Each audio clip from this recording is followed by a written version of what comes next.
Good morning students, welcome to online class of business studies of +2 commerce. अपना staffing chapter चल रहा है जिहदे अज आप डिस्कस करेंगे human resource management. Human resource management topic जिहड़ा है ये सानू की समझा रहा है कि ह्यूमन रिसोर्स मैनेजमेंट देखो third line is concern with human being in the organisation.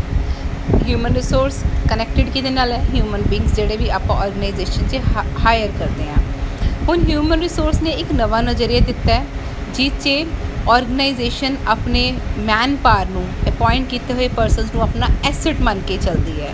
Human resource जिहड़ी है वो डिफाइन करती है कि साडे वर्कर्स की नॉलेज कितनी है, एबिलिटी कितनी है, स्किल कितना है, टैलेंट कितना है, एप्टीट्यूड कितना है। So human resource is concerned with human beings in the organisation. Next is human resource management and staffing. इन्हां दा आपस ये सैकेंड लाइन देखो, स्टाफिंग ह्यूमन रिसोर्स मैनेजमेंट का ही एक हिस्सा है जिहदे च आपां ह्यूमन बीइंग्स नूं एसेट ऑफ द ऑर्गेनाइजेशन मान के चलते हैं कि मतलब वो साडी मेन पूंजी है जिन्हों पर सारा कुछ डिपेंड करता है। और human approach is followed in dealing with them, मतलब इंसानियत नूं ध्यान च रखते हुए उन्हां नाल बिहेव किया जाता है। और ह्यूमन रिसोर्स मैनेजमेंट इंप्लॉइज़ से भी एक कमिटमेंट फिल करती है कि उन्होंने अपने काम नूं पूरी डेडिकेशन नाल करना है जिहदे नाल उन्हां दी परफॉर्मेंस भी इंप्रूव होंदी है और वो ऑर्गेनाइजेशन नूं बेस्ट आउटपुट प्रोवाइड करते हैं। हुण ह्यूमन रिसोर्स मैनेजमेंट किहड़ियां चीज़ां नाल डील करती है, स्टाफिंग के किहड़े आसपैक्ट्स इहदे च इंक्लूड ने। देखो ह्यूमन रिसोर्स मैनेजमेंट च असीं मैनेज करते हैं लोगों नूं जदों काम कर रहे होंदे ने। डिवेलपमेंट ऑफ इंडिविजुअल असीं इस चीज़ का ध्यान रखते हैं कि साडे इंडिविजुअल्स की प्रॉपर डिवेलपमेंट भी होनी चाहिए है। मैनेजमेंट फंक्शनस जिहड़े ने सारे वो भी स्टाफ मैनेजमेंट नूं सारे अप्लाई होंदे है, मतलब हर फंक्शन नूं परफॉर्म करने के असीं स्टाफ मैनेजमेंट नूं ध्यान च रखते हुए चलते हैं।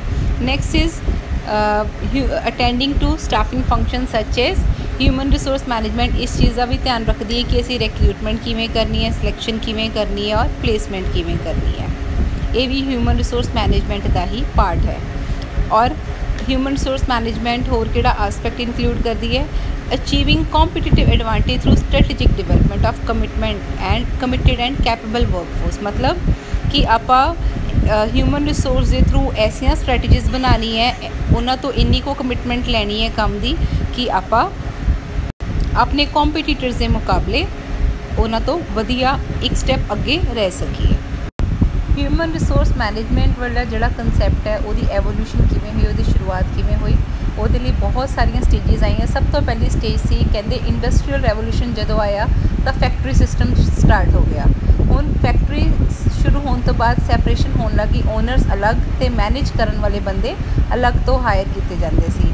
आपां वर्कर्स उन्ने को हायर करते सी जिन्नी सानू जरूरत होवे और वर्कर्स नू समान समझिया जाता सी जिन्हां नू पैसा दो तो खरीदो, जिन्ने बंदे चाहिए है पैसा फेंको तो उन्होंने खरीदो लाइक अ कमोडिटी। फिर workers were taken as a factor of production. हौली हौली रियलाइज़ किया गया कि अगर आप सही तरह परसनस नू सिलेक्ट करांगे और ट्रेनड परसनस नू सिलेक्ट करांगे तो उहदे नाल साडी प्रोडक्शन जिहड़ी है वो इनक्रीज़ होएगी। नैक्सट इज़ इस करके थोड़ा वर्कर्स का स्टैंडर्ड हाई होना शुरू हो गया। फिर उस तो बाद मैनेजमेंट ने पॉजिटिव एटीट्यूड शुरू करता वर्कर्स नू लैके अपना। हुण उन्होंने रियलाइज़ किया कि सानू वर्कर्स दी जरूरतों का ध्यान रखना चाहिए। नैक्सट इज़ फिर ह्यूमैनिटेरियन इंसानियत वाला कंसैप्ट आया जिहदे च उन्होंने फील किया कि वर्कर्स के भी कुछ राइट्स होंदे हैं, उन्होंने भी कुछ जरूरतां होंदियां और उम्मीदां होंदियां जिहड़ियां कि ध्यान च रख के सानू चलनियां चाहिए। फिर ह्यूमन रिसोर्स वाला कंसैप्ट आया जिन्हें ये मनना शुरू करता कि जिहड़े साडे वर्कर्स ने वो साडा एसेट ने जिन्हां तो बिना असीं अपना गोल कभी भी अचीव नहीं कर सकते। हुण जिहड़ा एमरजिंग कंसैप्ट उभरदा होया कंसैप्ट है ह्यूमन रिसोर्स मैनेजमेंट का, उन्हें वर्कर्स से भी ये फीलिंग भरनी शुरू कर दी कि ऑर्गेनाइजेशन तुहाडी अपनी है, वो उन्होंने बैटर वर्किंग कंडीशनस प्रोवाइड कीतियां जाणगियां, उन्होंने better quality of life provide की जाएगी और बिजनेस का एक एसेट मान के चलिया जाएगा। Now next topic is importance of staffing. Staffing की इंपॉर्टेंस की है?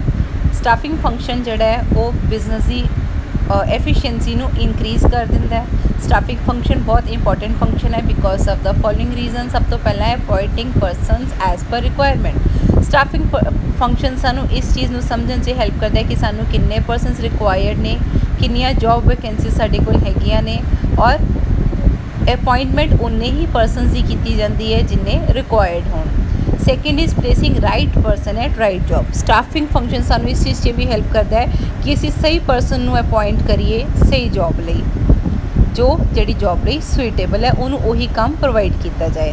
Next is survival and growth of enterprise. किसी भी बिजनेस की जिहड़ी डिवेलपमेंट है वो डिपेंड करती है कैपेबिलिटी ऑफ इंप्लॉइज़ उपर। तो स्टाफिंग फंक्शन सानू हेल्प करता है कैपेबल परसन नू चुनन च, जो कि अगे हेल्प करते हैं survival and growth of the business च। Next is optimum utilisation of man power resources. Staffing function सानू इस चीज़ से भी हेल्प करता है कि असी अपनी मैन पावर रिसोर्सिस नू मतलब जिहड़े परसनस हायर किए हैं उन्होंने प्रॉपर यूटिलाइज़ कर सकीए। और साडा गोल सिर्फ तां ही अचीव हो सकता है अगर असी अपने ह्यूमन रिसोर्स नू प्रॉपर यूटिलाइज़ करांगे और स्टाफिंग फंक्शन सानू इसी चीज़ से हेल्प करता है। Next is improves job satisfaction. Staffing function they through आप सही परसनस नू अपॉइंट करते हैं, उन्होंने प्रॉपर ट्रेनिंग देने, प्रमोशन देने और ये सारिया चीज़ां उन्होंने मोटिवेशन प्रोवाइड करदियां ने, जिहदे नाल इंप्लॉइज़ का सैटिस्फैक्शन लैवल भी इंप्रूव हो जाता है। Next is effectiveness of other function. सारे काम ऑर्गेनाइजेशन इंप्लॉइज़ वालों परफॉर्म किए जाते हैं। जो आप सुइटेबल इंप्लॉइज़ नू हायर करांगे तो साडे फंक्शनस की इफेक्टिवनैस भी होर ज़्यादा बेटर हो जाएगी। Next is help in competing. Market में साढ़े बहुत सारे कॉम्पीटीटर्स होंगे हैं, अगर साढ़े कोल सही परसनस अवेलेबल होंगे तो असी मार्केट में अपने कॉम्पीटीटर्स नाल कंपीट कर सकांगे तो मार्केट में अपना एक होल्ड बना सकांगे। So that's it for today students. Next we will discuss in our next class. Thank you and have a nice day.